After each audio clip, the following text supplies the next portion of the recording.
ఒక్కసారి కొమ్మూరి గోల్డ్ కి కాల్ చేయండి. తాకట్లో ఉన్న మీ బంగారాన్ని విడిపించి మార్కెట్ ప్రైస్ కి వాళ్ళు కొనుక్కుని మిగతా డబ్బులు మీకు ఇచ్చేస్తారు. ఒక్కసారి ఈ వీడియో చూడుర్రి.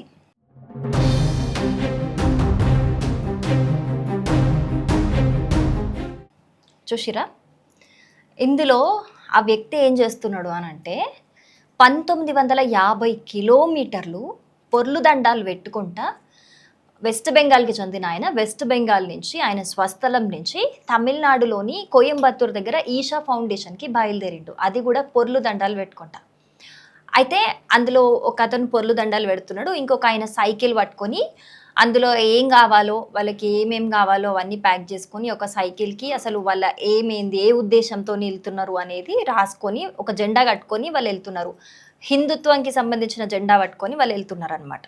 మరి ఆయన ఎందుకు ఇట్లా చేస్తున్నాడు అని అంటే గో సంరక్షణ కోసం, అంటే ఆయన స్వార్థం కోసం ఏది కాదు, గో సంరక్షణ కోసం, అట్లనే దేశంలో అందరూ కూడా సుభిక్షంగా ఉండాలి, అందరూ బాగుండాలి అని ఒక ధర్మబద్ధంగా వెళ్తున్నాడు అనమాట. మామూలుగా మనకి ఏదైనా కోరికలున్నా ఏదైనా ఉంటే మొక్కుకుంటే మొక్కు అంటాం కదా, ఏం చేస్తాం అప్పుడు? కొంతమంది ఏం చేస్తారు, తిరుపతి మెట్లు ఎక్కుతారు.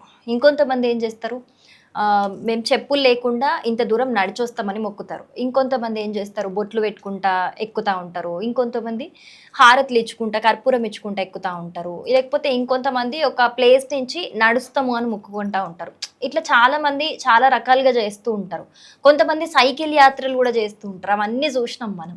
కానీ 1950 కిలోమీటర్ల పైన 365 రోజులు పడుతుందట అట్లా పొర్లు దండాలు పెట్టుకుంటా పోవడానికి. అంటే పొర్లు దండాలంటే మామూలు విషయం కాదు.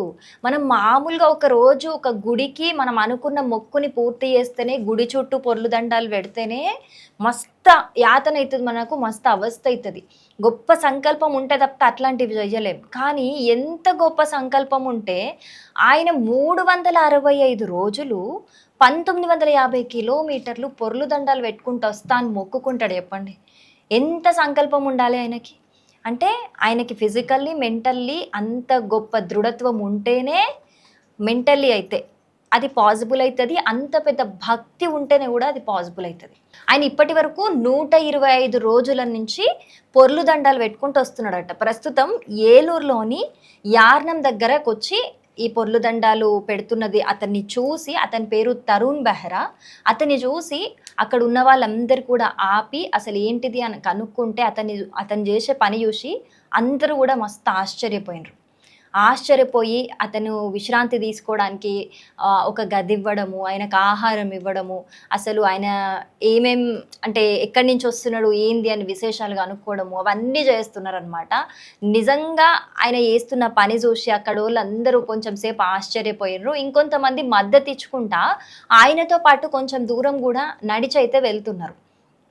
అసలు చూడండి ఆయన సంకల్పం అనేది ఎంత గొప్పది అనేది. ఎందుకంటే ఆయన ఏదో స్వార్థం కోసం కూడా ఆయన జీవితంలో ఏదో నెరవేరని కోరుకొని ఇది ఖచ్చితంగా ఎట్లన్నా నెరవేరాలి, లేకపోతే నాకు కిలో బంగారం కావాలి, ఇట్లాంటి కోరికల కోసం కాదు, దేశంలో అందరూ మంచిగా ఉండాలి అని చెప్పేసి ఆయన ఇంత గొప్ప పని చేస్తున్నాడు. అసలు 365 రోజులు పొర్లు దండాలు పెట్టుకుంటూ పోవాలనంటే జస్ట్ ఊహించుకోండి, అది ఎంత కష్టమైన పని. అసలు అవదు, అది అవని పనది. అట్లాంటిది ఆయన ఎంత గొప్ప సంకల్పంతో ఇప్పటికీ 125 రోజుల నుంచి పొర్లు దండాలు పెట్టుకుంటూనే వస్తున్నాడట. అంటే ఆయన ఇంకో పని ఉండదు ఆయనకి. ఇంక పొద్దున లేచినప్పటి నుంచి ఏదో విశ్రాంతి తీసుకుంటారు, మళ్ళీ వస్తూ ఉంటారు, విశ్రాంతి తీసుకుంటారు, వస్తూ ఉంటారు. అట్లా తమిళనాడులోని ఈషా ఫౌండేషన్కి వెళ్ళేదాకా కూడా ఈ పొర్లు దండాలని కంటిన్యూ చేస్తాను అని అయితే ఆయన చెప్తున్నాడు. అంటే మామూలుగా మనం ఇంతకుముందు సైకిల్ యాత్రలను చూసినాం, లేకపోతే పాదయాత్రలు చూస్తూ ఉంటాం, నడుచుకుంటూ వెళ్ళడం అట్లాంటివి చూస్తూ ఉంటాము. అట్లాంటిది కూడా కష్టమే. కానీ వీటన్నిటికైనా కష్టమైనది పొర్లు దండాలు. చెప్పినా కదా ఇందాక మనం మాట్లాడుకున్నట్టే, ఒక గుడి చుట్టూ మనం చెయ్యాలి, ఇన్ని ప్రదక్షిణలు పొర్లు దండాలు పెట్టాలి అని అంటేనే అదే నిజంగా మస్తు కష్టమైన పని. కానీ మామూలుగా ఒక గుడి అంటే సరే రోడ్ అన్నా అట్లా మంచిగా ఉంటుంది. కానీ ఇది 1950 కిలోమీటర్లు అంటే రోడ్డు ఎక్కడ ఎట్లుంటుందో తెలియదు, ఏడ గుంతలు ఉంటాయో తెలియదు, ఏడ బురద ఉంటుందో తెలియదు, ఏడ ఏముంటుందో తెలియదు. అట్లాంటి వాటన్నిటిని దాటుకొని ఆయన వెళ్తున్నాడు అని అంటే నిజంగా ఆయన సంకల్పం అయితే చాలా గొప్పది. ఆయన ఒక హిందూ ధర్మాన్ని ప్రచారం చెయ్యనీకి వెళ్తున్నాడు. మన హిందువులందరి తరపున కూడా ఆయనకు మద్దతు ఉండాలి. మరి ఆయన చేసిన ఈ పని, ఆయన చేస్తున్న ఈ పని మీకెట్లా అనిపించింది?